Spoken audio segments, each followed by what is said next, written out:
You know the saying, don't reinvent the wheel? Well, it's not just the wheel that car makers don't reinvent. It's often the engine, the motor train, the chassis, and thousands of other car parts too. They do this to make car manufacturing commercially profitable. It takes a lot of investment to create a car from scratch. So it's common for car makers to reuse platforms and parts, especially if they're two brands within the same company. But you know what other brands are in the Volkswagen Group? Well, apart from Volkswagen and Audi, the group also owns Bentley, Bugatti, Lamborghini, and Porsche. Or should I say Porsche? So, if you're driving an Audi, does that mean you might have a whole lot of Bugatti under your hood? Well, Audi certainly does share parts with Lamborghini. In fact, back in 2008, there were a lot of complaints that Audi R8 was sharing a little too much with its Lamborghini Gallardo cousin. Eventually, the president of the company announced that they would start limiting shared parts to 20%. Presumably, the complaints were from the Lamborghini customers. After all, who would complain if they bought a Volkswagen and discovered a whole lot of Lamborghini under the hood? So, what does all this mean for you?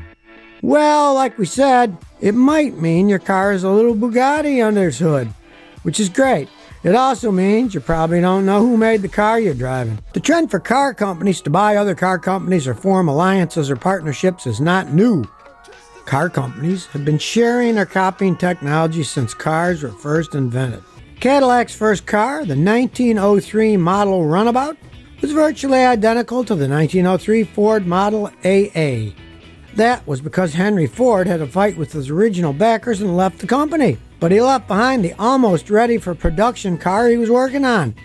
Henry Leland convinced the investors to keep the company going. They changed the name of the company to Cadillac, and they manufactured the car. By this time, Henry Ford had started a new company, the Ford Motor Company. Both companies released their first car within months of each other. The Detroit car scene was certainly very cozy. Henry Ford's new backers were the Dodge brothers, who would go on to start their own car company. Henry Leland would leave Cadillac to start the Lincoln Car Company, which Ford would later buy in 1922. But the man who probably was leading this trend was Durant of General Motors. He had this idea of a large automobile company with lots of independent subsidiaries and component companies. He started General Motors with Buick, then Oldsmobile. He then quickly added Cadillac, Elmore, and Oakland, a predecessor of Pontiac.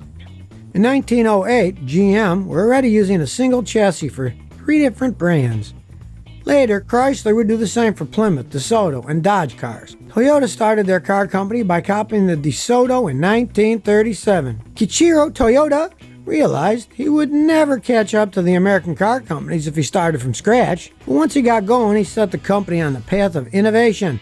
This would lead to Toyota becoming a world leader. So, right from the start, car companies were copying each other, buying each other, or becoming each other's buddies in order to compete. And nothing much has changed since then. So here's the big question. Is the car you're driving owned or not? If you're driving a Honda, no one owns you. Honda owns Honda and Acura, its luxury brand. They've also got their own aircraft company. Same goes for Ford.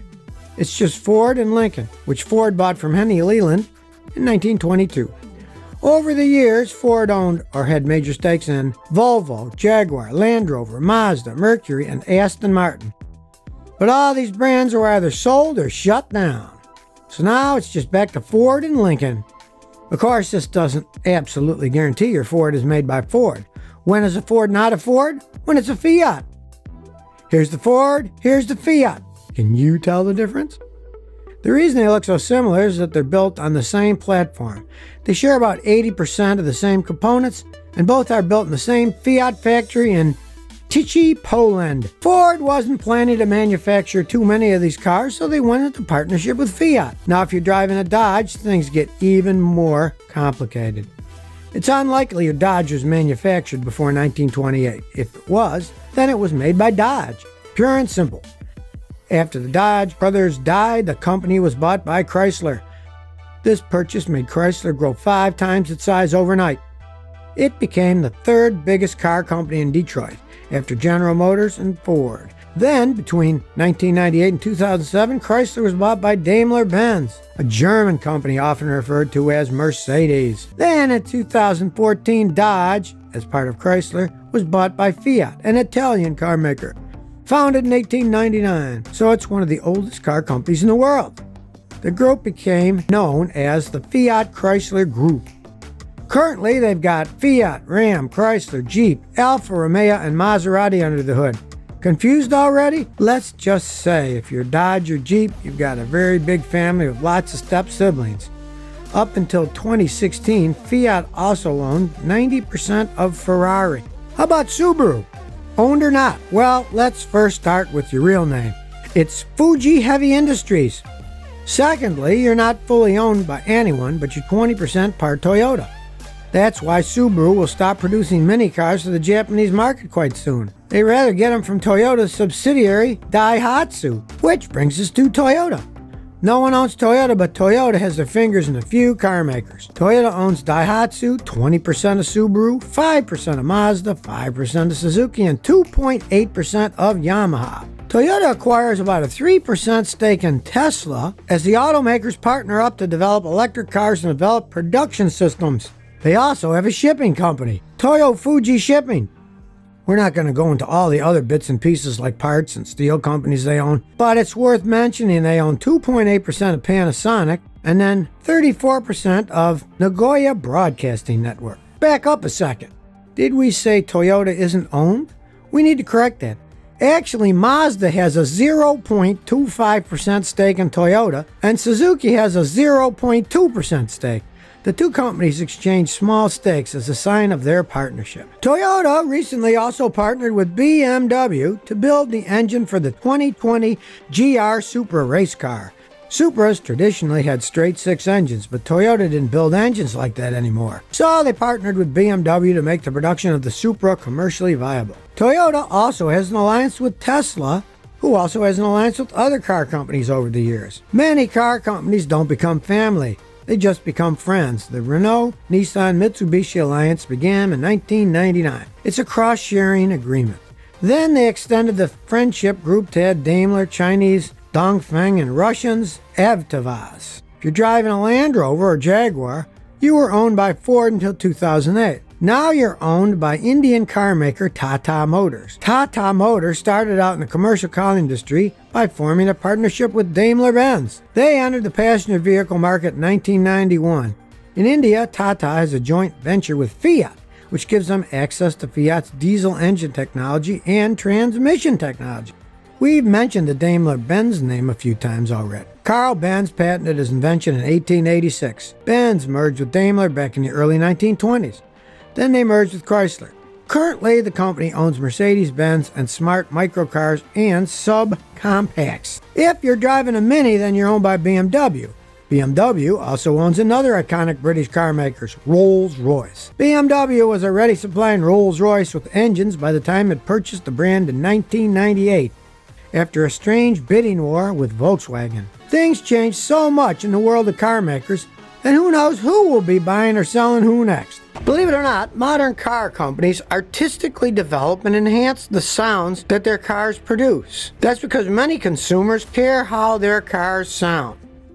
A long time ago, telephone companies worked hard to reduce noise and interference during the phone calls. They succeeded in suppressing noise so much that users actually began to complain. The reason is because of consumer expectations. The lack of noise gave consumers the impression that their connection was cut off. They just weren't used to it. So phone companies started generating comfort noise, a synthetic background noise added to the signal so that people, during a forced pause, could understand that the call hadn't dropped and the line was still connected. Actually, radio and wireless communications use comfort noise too, to fill the artificial silence in transmission. Well, a similar thing occurs with car makers. Many automakers have been able to reduce loud noise, even at high revs, as an engineering triumph. But apparently, this inadvertently caused an opposite problem. For instance, many drivers with a V8 actually love the gurgling, throaty engine sound, and they associate that sound with engine power. So a V8 without its recognizable primal sound just doesn't feel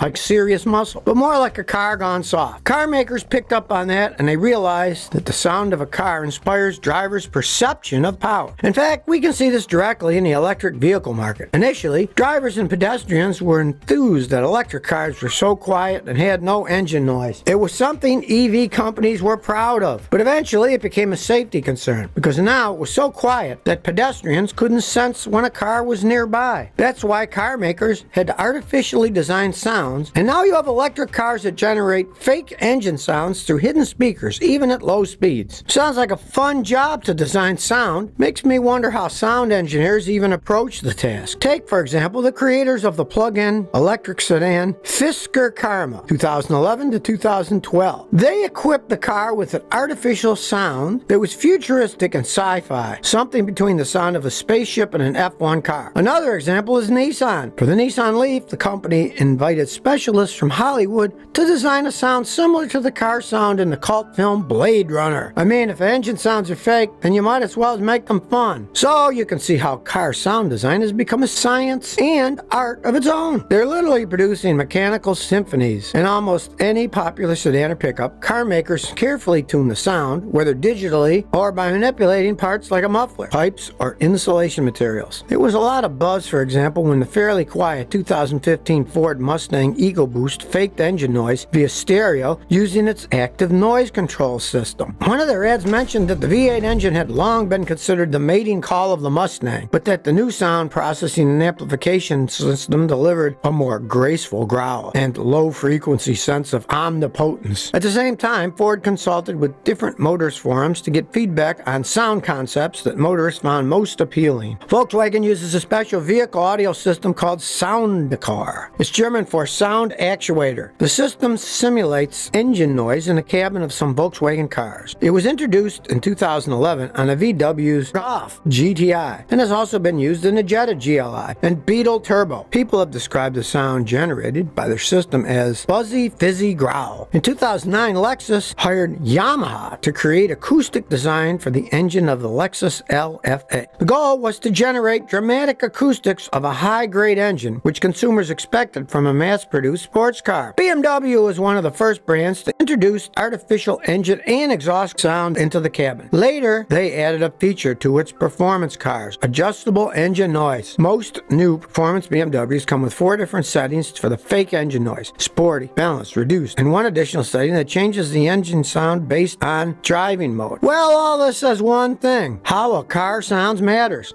So where does the sound come from? The sound of the engine that we hear as the car passes by is impacted by many factors, including, for example, the number of cylinders, their location, whether it's inline or V-shaped engine, the shape of the combustion chambers, valve timing, the type and setting of the fuel system, and ignition. The sound is also influenced by the shape and size of the channels of the cylinder head, the design of the gas distribution mechanism, the number and size of valves, the presence of turbines or compressors. Not just that, but you also have the exhaust system, which interestingly enough was created in order to suppress sound and noise produced from a car. But at the heart of it is the engine and exhaust system. Let's take a quick look at each. First, let's talk about sound. As you know, sound is a wave, and like any wave, sound is characterized by amplitude and frequency. Pretty much, you can think of amplitude as volume or loudness, and it's measured in decibels. And the wave frequency corresponds to the pitch, which is measured in hertz. A slow wave produces a lower pitch. A fast wave has a higher pitch. When it comes to pitch, the average person's hearing range is between 20 hertz and 20,000 hertz. Now let's get under the hood. So we have air and fuel. They mix and explode in the cylinder. Then the pressurized air, or exhaust, gets sent into the exhaust manifold. Each stroke of the cylinder sends out its own blast wave in the form of a pulse. The number of pulses your engine outputs per second, or frequency, corresponds to the pitch. The higher the engine RPM, the more pulses you have, and therefore the higher the pitch. The lower the engine speed, the lower the pitch, and that longed for low roar. Take, for example, a single cylinder from a 4-stroke engine that's idling at 1,000 RPM. Divide that by 60 seconds and you get almost 17 revolutions per second. 1 hertz is 1 evolution per second. So 17 revolutions per second produces a frequency of 17 hertz. But remember, that was for just one cylinder. Now let's take a V8. You have 8 cylinders, but the V8 fires 2 cylinders at once for every 2 turns of the crankshaft. That means in 1 revolution, only half of the cylinders are fired, so that's 4 cylinders. Remember, 1 cylinder generated a frequency of 17 hertz, so 4 cylinders generate a frequency of 68 hertz. That's the typical pitch of an American V8 when it's idling. Ever notice that American V8s generally produce more throaty, where the European ones generally have a higher pitch? Why is that? Reason is most American V8s have cross-plane cranks, where the lobes sit perpendicular from each other. This results in sporadic explosions in the cylinders, and therefore you get that lower guttural rumble sound. Actually, most European 8-cylinder engines have flat crankshaft, where the lobes are flat or 180 degrees. So each cylinder fires from the one opposite across from it, and that's more uniform, consisting firing in the cylinders, which is why European V8s have a more uniform, less throaty noise and higher pitch. Most of the sound we hear from an engine is also impacted by the exhaust system of the car. Think of it as the vocal cords and voice of your car. But don't be deceived either. No muffler or exhaust system will make an inline 4 sound like a V8 muscle car. As mentioned before, the sound produced by a car depends on the engine, the layout, and various additional sounds emitted by the car, like the resonant frequency of the engine bay, exhaust pipe diameter, and so forth. For example, an exhaust with a larger diameter allows more gases to pass in the same time as a smaller diameter, and this significantly affects the sound it produces, giving it more bass. That's why every major car company has a team that experiments with pipe diameters, mufflers, muffler bushings, resonators, catalysts, and even insulation materials. All this starts to shape a unique engine sound. Let's look at a few different exhaust layouts, the H-pipe, X-pipe, and Y-pipe, and how they each impact sound differently. Of course, the most obvious difference is how they look. They each look like the alphabet letter they're named after, but they all have different flow patterns for the exhaust gases, and different ways to flow heat and gas from the exhaust manifold to the muffler. The H-pipe produces a more classic muscle car growl and is better at balancing sound. They also boost torque at the lower RPM band. X-pipes even out the exhaust flow and streamline the exhaust gases. They also produce slightly more power later in the RPM range than the H or Y pipes. Typically, they produce sounds that are a bit raspier and louder compared to the other pipes. The Y pipe